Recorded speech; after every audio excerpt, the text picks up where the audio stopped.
Your content, the work you put out, is not instantly transactional. It is a savings account that you are building upon with compound interest. The more you show up and do your thing and be valuable and help others and continue to be seen as a reliable, trustworthy source, the more you will benefit.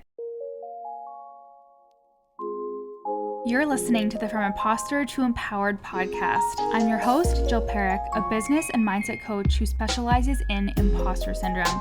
If you feel like you're not as smart, capable, or worthy as you actually are, and that someone is going to find you out, then you've come to the right place.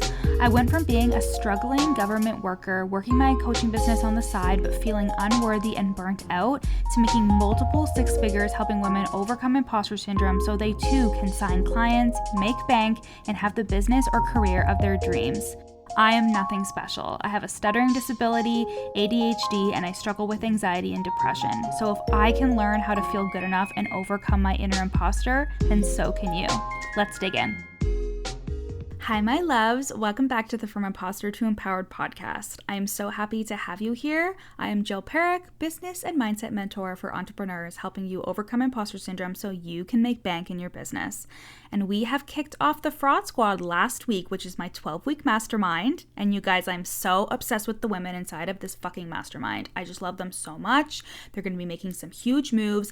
The energy inside this container is already electric, and they are on their way to feeling worthy of creating and normalizing 5-figure months. And I know you're wondering what offers I have going on right now. So if you want to head to the show notes and click the link to my Instagram, there you will find my website links and what I'm currently selling.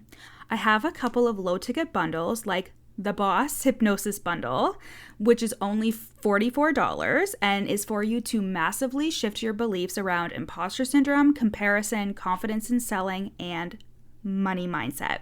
And if you're ready to take this work even deeper, I am taking on coaching clients in Voxer. So this is a 3-month container for us to focus on your content, worthiness when it comes to sales, success, and money. So we will start with a 90-minute deep dive on Zoom to go over everything that you want to accomplish and improve on. And then we get to work in Voxer for 3 months. So send me a DM on Instagram at yourcoachjill so you can snag one of those September spots. Now let's get into the episode. This episode was inspired by a Voxer client actually, and she sent me a message and was like, someone that's been on my email list for months booked a call with me. She's never interacted with me before, and now she's booking a call for one-to-one coaching, which is $6,000 by the way. And let me tell you, my friends, this has happened to me so many times. I've gotten applications or DMs from people who were not on my radar whatsoever, but they were ready to work with me. And it got me thinking, how often are we attached to the people that we can see?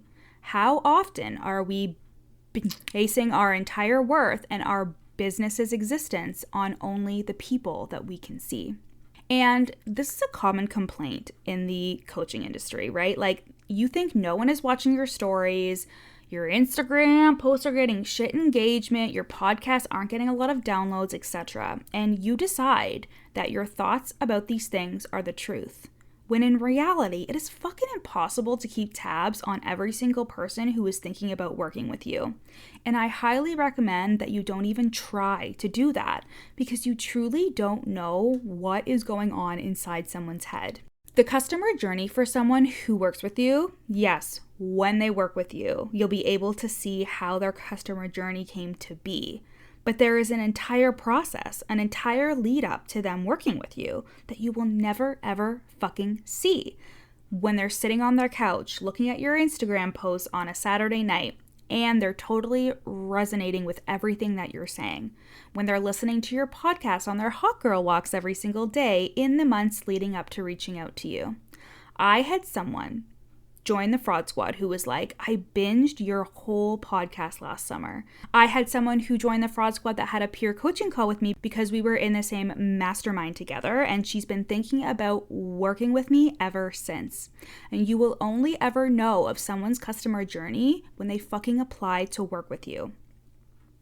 So I want to take one of my clients here as an example. She started with a low ticket offer and then became a one-to-one client. Another client came out of nowhere. She hadn't consumed much of my content at all, but she just made the decision to work with me one-to-one. Another client went from a group program to a single session to another group program to working with me in one-to-one. Every customer journey is different, but what they all have in common is that their customer journey started long before they reached out to me or before they applied to work with me. It starts with the first thought of, maybe I want to work with Jill. And like I said, it's pretty impossible to keep tabs on all of the people who could potentially turn into clients. And I don't think that you should, because the only thing that it's doing is providing you with a false sense of security and safety, just like your vanity metrics and engagement stuff on Instagram. It is not a business practice that is going to make you money. It is a security blanket and a false sense of validation, because otherwise, you're not receiving it, and that freaks you out. Your need for validation, praise, and acknowledgement is a very human thing. Let me just say that. There's actually nothing wrong with wanting validation. There's nothing wrong with craving it, craving reassurance, etc. I have my fiance, my friends, my business friends, and my coaches for this very reason. But when I am seeking validation from my audience, I A, don't punish myself for that, but also B, I look at what I'm really needing underneath the validation. I want reassurance that what I'm doing is working. I want acknowledgement that my work is being noticed and that it's being helpful. But any conclusions that I draw are simply thoughts that I am deciding to think in my brain. Someone could like my post and I could think that they're on the way to working with me when they accidentally could have liked it. Or they could comment and be on their way to working with me. But either way, the story I tell myself is the story that I believe. So many business coaches create rules and guidelines for assessing your progress. I recently uploaded a post where I was like, I don't get any DMs. Like, my Instagram inbox is very few and far between, yet I have a roster full of clients and 5-figure months, right? But back in 2020, business coaches were talking about lead trackers and cold and warm and hot leads and how to engage and all of these things. And truthfully, I just see them as very complicated ways to occupy your brain with a false sense of security. Just like creating a spreadsheet for your budget. It might feel good to do that, but then you actually have to follow the budget for it to be effective. And this also leaves you feeling so attached to the outcome of these potential clients if you're tracking the people who you're talking to and nurturing an unhealthy attachment to an outcome that, again, this is just a story that you're telling yourself when it comes to that person. Hey guys, I hope you're loving today's episode. I am just taking a brief pause in today's episode to share with you a client testimonial. These testimonials are either from group coaching clients or clients who are in my one-to-one coaching program. And I can't wait for you to hear how I have changed their lives and their businesses for the better. I hired Jill around 8 months ago because my thoughts were a little all over the place. I knew that I needed somebody to kind of go inside my brain and be like, what is wrong with me? I was having a lot of imposter syndrome and just really low confidence. I had been in business for many years. I've had great success, but I just knew something was really off. So I hired Jill. And since hiring Jill, I've had multiple 10K months. My confidence is through the roof. I just love my business. I love my business so much. I've had pretty much a sold out one-on-one offer for the last few months. And everything just feels really, really great. Thank you guys so much for listening. Now let's get back to the episode.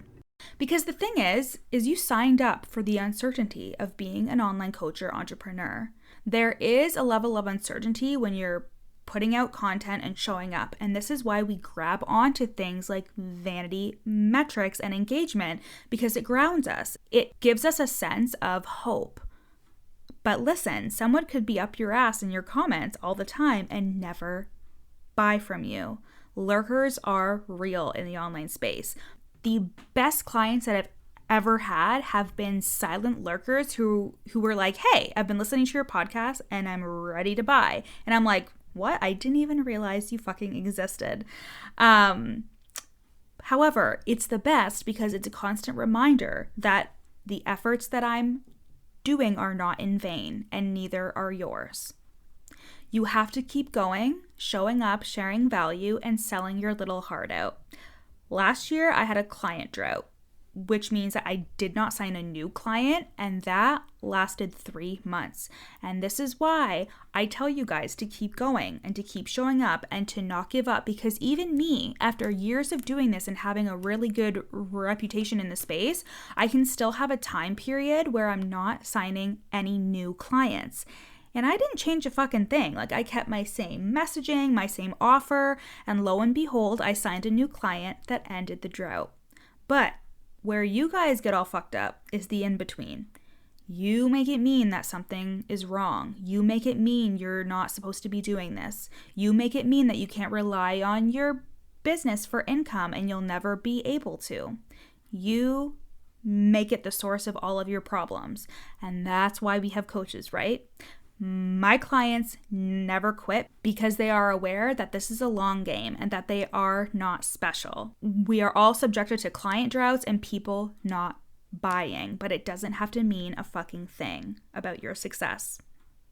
The only thing it means when you feel like no one cares and no one's watching, no one is giving you that validation that your lizard brain is craving, is that you need to give it to yourself or seek it out in a different capacity. Kind of like when I asked my fiance for the millionth time if he loves me. I know he does, but it's just very nice to hear 100 times a day. And remember that your need for validation and praise is normal and natural and isn't an actual issue in itself, but that the need to get it from your business and or your business's numbers or engagement will not fulfill what you are looking for. And don't get me wrong, I get hyped up when I get client wins. I feel good when a client validates me. When I make a post that gets lots of engagement, that's exciting. But I do not use these things against myself. I don't tell myself that an Instagram is bad if it doesn't get great engagement. If no one comments on my poll, I don't spiral into negative thoughts. A big part of my work with my clients is for them to be able to keep showing up, keep selling, keep thinking that they are amazing at what they do, even without the praise, without the validation or the reassurance that they are unconsciously seeking from their audience. And you know what? You may also unconsciously seek this from your family members, your partner, etc. When I started my business, I would tell my dad about it, hoping for his validation. I wanted him to say exactly what I wanted to hear, but we can't control other people. And what I was really looking for was reassurance that I was okay, that I was a good business owner, that I was on track. That is what you're seeking. You want your ideas, your moves, and who you are to be accepted and validated. And that comes from within. Of course, from a strategic perspective, your coach will help you identify when things need improvement, where you can tweak, etc. However, the compulsion of checking your Instagram story views or seeing how many likes you got on a post, when we know the Instagram algorithm has been shit lately, that is just a fake sense of security that you're seeking. And there's nothing wrong with that.